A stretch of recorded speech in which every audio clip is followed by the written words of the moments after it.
ধর্ষণ করে, এই বাচ্চাটাকে ধর্ষণ করে নিজের হাতে গলা কেটে হাত পা কেটে তাকে হত্যা করায়, এর চেয়ে বিভৎস ঘটনা মানে বাংলাদেশে ঘটেছে কিনা আসলে চিন্তাই করা যায় না। আসলে এই আসামিদেরকে দ্রুত ফাঁসি দেওয়া উচিত। দ্রুত ফাঁসি না দিলে, দৃষ্টান্ত স্থাপন না করলে এই জন্য অপরাধ কিন্তু সমাজে বাড়তে থাকছে। আজকে সমাজে অপরাধ প্রবণতা বাড়ার অন্যতম কারণ হলো বাংলাদেশে দ্রুত বিচার ব্যবস্থাটা দ্রুত না হওয়া। দেখবেন যে এই মামলা চার্জশিট দেবে 5-6 মাস পরে, এই মামলা ট্রায়ালের সাজা হইতে হইতে 10 বছর লেগে যায়। তখন একটা পর্যায়ে মানুষ কিন্তু রাগ অভিমান ভুলে যায়, তখন এক পর্যায়ে তখন এসে করে কি এই আসামিগুলো খালাস পেয়ে যায়। এই প্রবণতা থেকে বন্ধ করতে হলে আমাদেরকে এই মামলাগুলো সংশোধন করে দ্রুত এগুলো ইমার্জেন্সি নিয়ে এই মামলাগুলোকে দ্রুত নিষ্পত্তি করতে হবে এবং তাদের সাজা নিশ্চিত করতে হবে।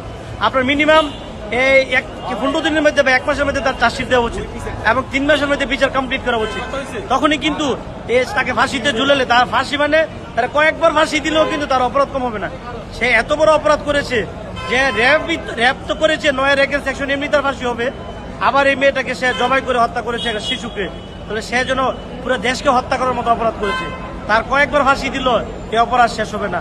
আর আদালতকে আমার আরেকটা জিনিস বলা উচিত যে এই আইন আদালত এমন হওয়া উচিত না যেন অপরাধীর জন্য যেন একটা সে রক্ষা কবচ হয়ে যায়। কারণ অনেক সময় দেখা যাচ্ছে কি এই মামলাগুলা 10 বছর চলতে থাকে, এতে করে আসামি কিন্তু বেনিফিট পেয়ে যায়।